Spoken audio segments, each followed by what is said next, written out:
as far as someone's a spokesperson who has these connections into the hospital units who can help provide more legitimacy and break through some of the noise of the hemp space, because, as you mentioned, it's so convoluted, so complicated. So many people in this industry have products that are quality, some are not, but there are a lot of organic, clean products, but a lot of them don't have data. And what's exciting her and exciting me about this is that data. And now it's just getting out there and educating the masses that there's a product that can really help people out there. From the PodConx studios, high in the Rockies at the beautiful Beaver Creek Resort, it's the Raising Cannabis Capital Show.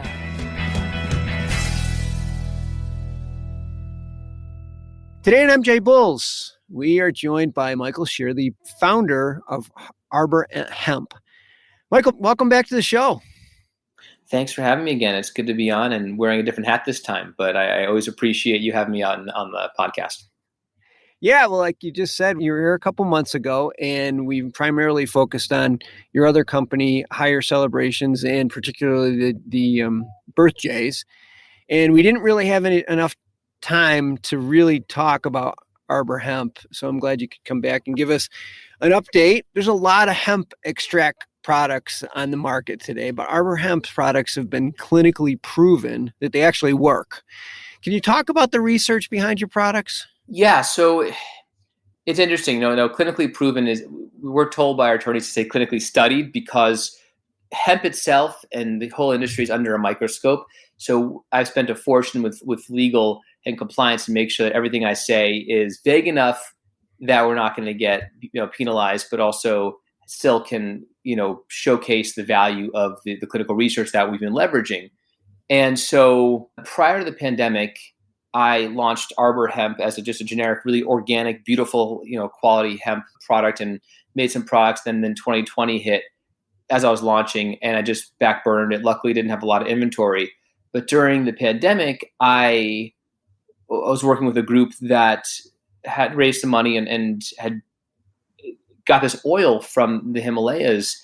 And the story behind this oil is amazing. And it went through clinical research, basically for efficacy and safety around, liver organ function. But the study results were so robust that they're like, wow, this product can help with a lot of things. So not surprising, because hemp has a lot of value. And we've heard a lot of anecdotal stories. We've seen some preclinical animal studies, and then very small studies, mostly out of Israel and other countries as well. But essentially, when I read this, study and the raw data and the analysis of the statistical analysis of the numbers, I was floored.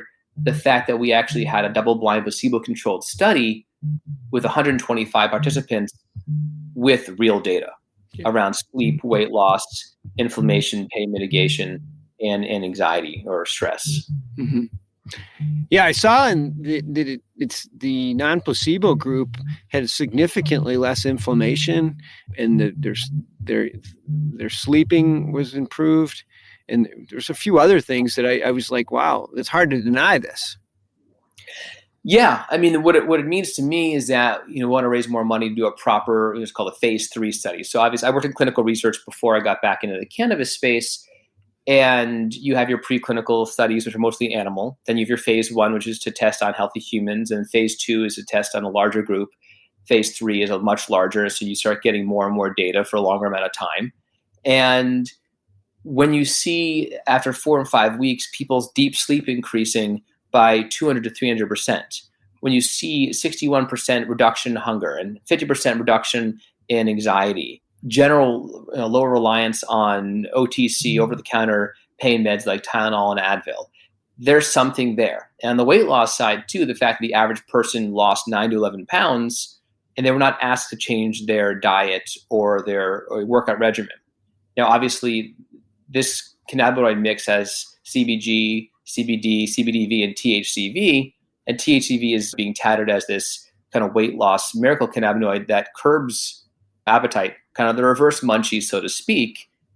And we saw people having a reduction in cravings for sugary foods or food in general. So inherently, you're going to change your diet if you stop craving some of these sugary things.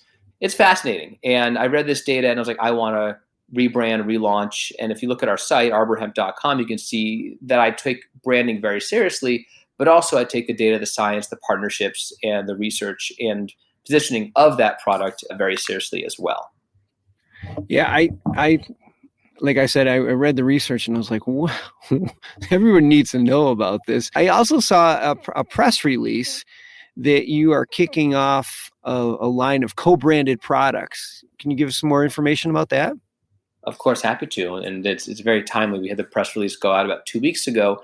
So going back to one of the trade shows in Las Vegas, and one of my business partner's friends brought me this woman named Mieko Perez. Now, Mieko Perez has been in the cannabis industry since 2009 because her son, Joey, who had autism, wasn't eating. So she was one of the first women of color back in 2009 to start providing Joey with medical cannabis, and he started eating and gaining weight. And from that point on, she became we call her healthcare autism expert warrior mom for this plant. Yeah. And in California has been working with lots of patients for many, many years, creating her own protocols, working with hospitals, working with elderly care facilities. And she's been on Good Morning America as well as the Doctor Show.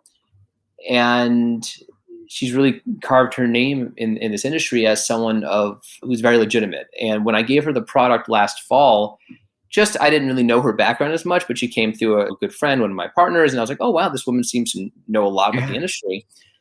And about a month later, we connected. She called me and said, Michael, I want to be part of your company. I have lost weight. I didn't want to call you until I was making sure this is real. But a big part of this is that the hot flashes she was having were gone. And in the study, we had weight. We had a sleep enhancement. We weren't testing a cohort for that. And so since then, I've given it to a few friends who are having a similar issue with hot flashes, and several have come back to me and say, this is absolutely helping me. Nothing else I've tried is working. I don't know what's in it, Michael. So again, this is not something we were talking about, but she came to us after that and said, I want to join this company. I've been in this industry for 14 years. I've never put my name on a product. I've never been as excited about a product as this. And I think it's time, because I want to have a product that's clinical research. And there's been nothing in the industry for years like this. And so I feel like she's the missing link to our company of what I've been looking for as well, as far as someone's a spokesperson who has these connections into the hospital units, who can help provide more legitimacy and break through some of the noise of the hemp space, because, as you mentioned, it's so convoluted, so complicated. So many people in this industry have products that are quality, some are not, but there are a lot of organic, clean products, but a lot of them don't have data. And what's exciting her and exciting me about this is that data. And now it's just getting out there and educating the masses that there's a product that can really help people out there.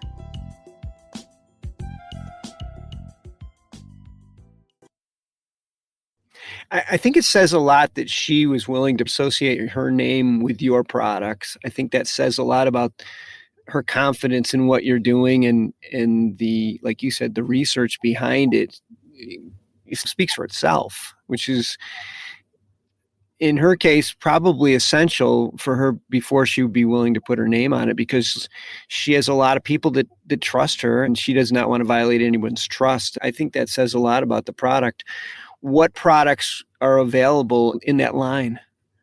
So we had built a line of soft gel pills. We have a slim formula, and a daily formula. I've talked to a few physicians that wanted to be able to provide this for things like anxiety and inflammation. But when it says sleep or slim on it, people are like, I don't want to sleep better. I don't need to lose weight, or I'm not trying to lose weight. And so the messaging has to be more clear, even though we know that it works for these other opportunities. The data was so robust around this formulation that we decided to launch a daily formula. We do have tinctures as well, but we're not phasing them out per se, except when you look at a dosable, trackable product, it's sometimes hard to have a tincture. And you look at mainstream pharmaceuticals, you don't have tinctures of vitamin or Advil or Viagra. You have proper pills that are dosed. Yeah. And so for children, there may be opportunities for that down the road, still doing that. But for right now, we're focusing on more of the pill structure. The soft gels, they come in a push pack. They're, I think, hermetically sealed, and they've got the little foil on them. And that's what we're trying to really get into more of these pharmacies and even dispensaries and educating people on you taking X number per day based upon the study or based upon desired outcomes. Yeah, it makes sense. I'm more comfortable taking a gummy than I am with a tincture. I think most people feel that way. It's just more universally accepted or understood. You mentioned phase 3 clinical and how expensive that is. Have you or are you thinking about possibly doing a fundraise? Yeah, because this oil is brought in through our license opportunity, we would either raise money to co-brand the study, to do it together, to license the data. For me, the biggest thing is marketing spend too. So we're trying to drive some early revenue with Mieko at the helm of our kind of the new face of the company. And with that, to go back and raise, call it a proper Series A. And I'm not going to say what it looks like, but let's call it a $1 million, a 10 million pre or something of that sort, where I can really drive some new revenue through both B2C and B2B traffic on the website, and then marketing to distributors, to chiropractic, to massage therapists, to pharmacies, being able to educate people on this product. And similar with other products I make, when you have a novel product, it's a double-edged sword, a blessing and a curse. It's a challenge and opportunity. It's a challenge because it's novel. It's opportunity because it's novel. And so I think another phase 3 study, we have some amazing groups of physicians in the millions of physicians who we have tied into our groups that I haven't pulled the trigger on because I want to have more data, more money, be able to execute it the right way. But when the time is right, we have some pretty powerful people in the healthcare space to push this out to and start driving awareness. And unlike other opportunities, education is a huge part of this, but also we can't be making claims if people are going to be selling this for us. You have to be basically saying what's on the side of the package. So I'm sure a lot of our listeners are, just based on this conversation, are much more curious about the opportunities here. And I'll make sure that the links are in our show notes. So if anybody wants to either take a look at the products and maybe purchase some of the products, or even reach out to Michael about his plans for the future, just click the links and I'm sure somebody will be able to help you with that. Michael, always good talking to you. I have a feeling we're going to be talking again in the very near future. So everyone keep your ears open. I think we're going to have Michael back on again because we have a lot of new exciting things coming down the pipe from your team. So thanks for being on the show today. Thanks for having me, as always. Thanks for listening to today's show. To check out more great cannabis podcasts, go to PodConx.com. Here's a preview of one of our other shows. Season 1 of Dope History is now available at dopehistory.com. Dope History weaves you through the lives of those who have been touched by cannabis or have had an influence on the events that shaped our laws or relationships with this plant. You'll hear tales from Frenchie Cannoli, Keith Strop, Eddie Lepp, Tom Alexander, Ed Rosenthal, Wolf Seagal, Jorge Cervantes, and Tommy Chong. Available now at dopehistory.com.